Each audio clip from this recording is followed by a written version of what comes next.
Hello, it's John Heaton, and I'm going to review this album today, Give More Love, the new album from Ringo. And even though it's the 1st of October, it's a pretty glorious sunny day, so we're still able to film outside, which is good. So just before I do this album, I just want to give a plug to this book, which I picked up a few weeks ago in London. It's written by a French guy called Hervé Bourhis, I think that's how you pronounce it, and it's just a lovely little book with drawings to illustrate the Beatles' story, his drawings, and ratings of the various albums, including the solo stuff, and you can tell this guy's a fan because he's painting, very well-known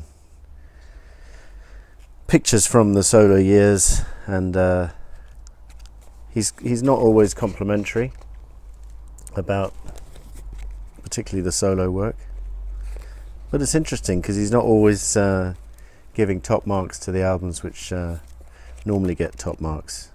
For example, McCartney, Paul's debut, he gives 5 stars to. But he also gives 5 stars to Two Virgins, which is a bit strange. But and then completely slags off quite a few latter day efforts. Doesn't even bother to review some of the later albums. But definitely worth having for the quite amusing script and nice French humour, which makes a change from all the English writers who write about the Beatles. And most of all for the drawings. So I just thought I'd give that a plug, worth picking up. So this album, apparently this is going to be a country album from Ringo, which is what a lot of his fans, including me, have been asking him to do for years, to follow up the Beaucoups of Blues album he did in 1970. And it started off like that, and then it just turned into a kind of eclectic mix of country and rock and whatever. So perhaps to its detriment, I still would prefer him to do a solid country album, but maybe next time. So this album features quite a few famous names, such as Paul McCartney playing bass on 2 tracks, Joe Walsh, of course, Peter Frampton is on here, Benmont Tench, Timothy B. Smith, Edgar Winter, the Normal Crew. This is the inside sleeve with the musician credits here, no lyrics. And then this is the sleeve. So, as I think other people have said, this title, Give More Love, is a little bit predictable. It's what Ringo tends to say. He says peace and love the whole time for the last 10 or 15 years, and even on the back he's got the peace and love symbol, and it's heartfelt, but it's just getting a little bit repetitive, and he even had an album out in 2005, I think it was, called Choose Love, and so this is Give More Love, and you could be forgiven for confusing the two, maybe. Anyway, that's a minor point. As I say, I think Ringo's heartfelt in his delivery of the message, as I'll come to. By the way, I had a go of compiling a kind of country album, not a follow-up to Beaucoups of Blues, but more like a compilation of country songs from his various albums, and I did a kind of projected track listing, and it would include Crying from Rotogravure, Sunshine Life for Me from the Ringo album, the B-side early 1970, and the track from this one, So Wrong for So Long, Gypsies in Flight from Ringo IV, and then This Be Called a Song from Rotogravure. Side 2 would be Sure to Fall in Love from Stop and Smell the Roses, Standing Still from this album, Las Brisas from Rotogravure, Gave It All Up from Ringo IV, It's No Secret from Ringo IV, and Husbands and Wives from Goodnight Vienna. So that was just an attempt to come up with another country album, because he's done quite a few country songs, and difficult to know what the definition of country is. So some of those songs I mentioned may not strictly be country, but they had a country-ish feel. I can defeat the plains with my microphone, I think. So, by the way, this is the CD, and it's got 4 extra tracks on the CD, which aren't even described as bonus tracks, which I think is wrong, because they don't really feel part of the album. And he's done this before, where he's redone old tracks, and mostly not really much point in doing that, in my opinion. And this is pretty similar. Maybe I'll come to the bonus tracks at the end, although I don't want to finish on a low note, so maybe I'll cover them first, actually. So Back Off Boogaloo he discovered an early version of that from '72 in an old box as he was cleaning out some stuff, and he combined that with a track he'd made with Jeff Lynne, and it's quite interesting for the odd snatch of vocal you can ascertain from the original recording, but otherwise just pointless. But actually a better version than the retread he did on Stop and Smell the Roses of this song.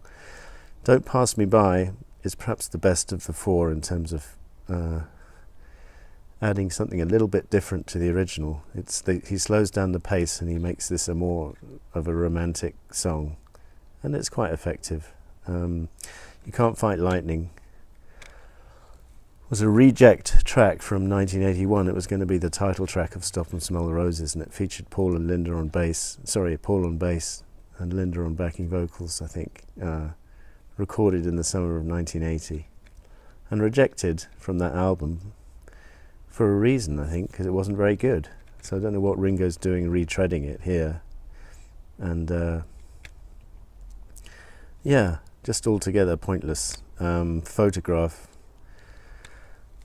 extremely pointless. This is a kind of carbon copy of how he does it on stage these days, and it's decently played, but it's severely missing George Harrison's backing vocal, and just the charm and the production from Richard Perry of the original is missing. So I wouldn't sort of say I wouldn't be without these bonus tracks, but I'm not going to play them very often. And maybe he did it because without those the album is a little bit short. Maybe 2012, the album he did back then was no more than half an hour long, so maybe he's trying to give fans some more value for money or something, I don't know. But anyway, let's come to the album, because it's a lot better than those bonus tracks in parts anyway. It starts off with On the Road Again, which is a rocker written with Steve Lukather and Paul's on bass, as I said, and it rocks along, and there's some nice guitar, but the words, one review rather unkindly said it feels as if Ringo's travelling to the gig in a Cadillac rather than a transit van. So, and the words are a little, I mean, to be honest, Ringo's been on tour since 1989. Can't really get that excited about it, to be honest, although I did see him 3 times, in 92 in London, in 98 in London with Jack Bruce on bass, and in 2011 here in Budapest, which was great. But the problem with those Ringo gigs, as we've said, is he gives too much of the spotlight to the other guys in the band. So a Ringo tour is not what it should be, because he's left out loads of his good solo tracks. Just plays about 7 or 8 in the entire concert. So anyway, it's not a bad track, but the words let it down, I think. Laughable is a track written with Peter Frampton, and this is a decent track. Features the line, "It would be funny if it wasn't sad," or something. It would be laughable if it wasn't so sad, which people have said it may be a reference to the current political developments. But Ringo quite firmly said it wasn't about any individuals, although he thought maybe Peter Frampton did intend that in the lyric. But he said it's his album and he decides what the message is to go out, so he made it sufficiently generic. And he says there's better ways to protest about things than to single out individuals, which I think is right. So, Show Me the Way is the big ballad on the album, and tries very hard to be an epic ballad. Doesn't quite achieve it. Paul's bass playing is quite perfunctory. None of the innovative playing that he's capable of. He's just playing the basic notes. It's a syrupy lyric about Barbara, and heartfelt for sure. But just it doesn't move me really much. It's okay. It's quite nice guitar, quite a nice melody. Not objectionable, but just not top drawer. Ringo's done better ballads over the years, I think, such as Step Lightly, for example. Then we got Speed of Sound, which is no reference to Wings at the Speed of Sound, and Paul is not on this track. It's written with Richard Marx, and it's a decent track. Rocks along nicely, and the lyrics on this one are quite basic again, but not quite fun. Nothing wrong with it. And then the next track, Standing Still, is kind of country-ish number. Bruce Sugar is on here, Steve Dudas, Gary Burr, who co-writes the track. I think it's the strongest track on the album. Nice country feel, nice words about standing at the bottom of the hill and standing still, and you should get on and do something with your life rather than just do nothing. So nice uplifting lyrics and a great end to side one. So as it is with any of these albums, there's a couple of highlights which make it worth investigating. You're not going to find a top drawer 5-star album from Ringo these days, but this, I think, is his strongest album since Why Not, for sure, and perhaps even since Vertical Man.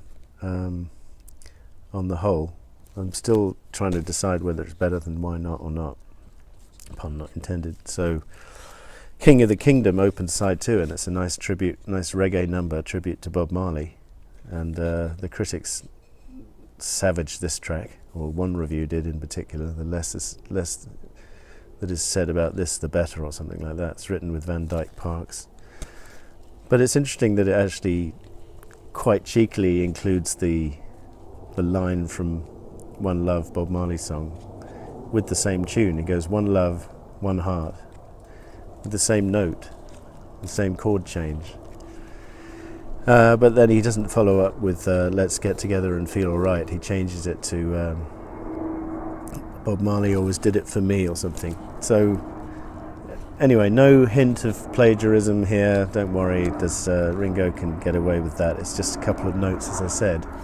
This plane is rather louder than the previous one. Wizz Air, I think, from the pink colouring. So I like this track, and it kind of grows on one, I think. Electricity is a track written about the guitarist from Rory Storm and the Hurricanes. And it's okay. It's just nothing very special. And it's just a standard rock tune with rather uninteresting lyrics. So Wrong for So Long is a very nice country number, written by Ringo with Dave Stewart. And I thought, when I heard this, I think he's probably talking about Barbara. But then the last verse is, then I heard you'd been seeing someone else, I never saw the signs. And I hope he's happy. I hope you're happy and he is happy too. But like all the others, I'll get over you. Which I was a bit shocked by. I thought, well, it's definitely not about Barbara. Is it about Nancy Andrews? Would he bother to write a song about Nancy Andrews? Or maybe Dave Stewart wrote the lyrics. I don't know. But anyway, it's a decent track, and I quite like it. It does grow on you, and you find yourself singing along in the car to this one, that kind of song. Shake It Up is a kind of song, similar rock and roll style, similar to Shake, Rattle and Roll, that kind of style. And we really don't need to hear more songs by Ringo in this vein. Possibly the worst track on the album, I'm afraid. Give More Love, the final track. It's It's a decent track. It's written with Gary Nicholson, and it's the only problem is, I mean, it's catchy and the words are heartfelt, and it is a worthwhile message, but melodically it's too similar to the song he wrote for George called Never Without You.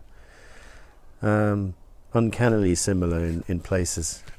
But I suppose if you can't rip off your own songs, whose can you rip off? I like the musicianship, and I found myself liking this track more. Although when I first heard it, I thought, as I say, it was too generic, too derivative, but of that other track. But actually, I think when the dust settles, this track will go down as one of Ringo's better latter-day efforts. I quite enjoy it. So I think the album is better just like that, with the 10 tracks without the bonus material. So happy to have it on vinyl. And as I say, when this album is good, it's pretty damn good. And one could easily do a compilation of the best tracks from the last few Ringo albums, and one would have a damn good album. It's just that on a consistent basis, he hasn't been able to produce a classic album for a number of years now, but glad that he's still with us, and not only with us but producing music and even touring, even though I think I've seen him 3 times. Unless he comes to Budapest again, I won't be going out of my way to see him, but I'd recommend you go and see him once if you haven't. And thanks for watching. See you next time.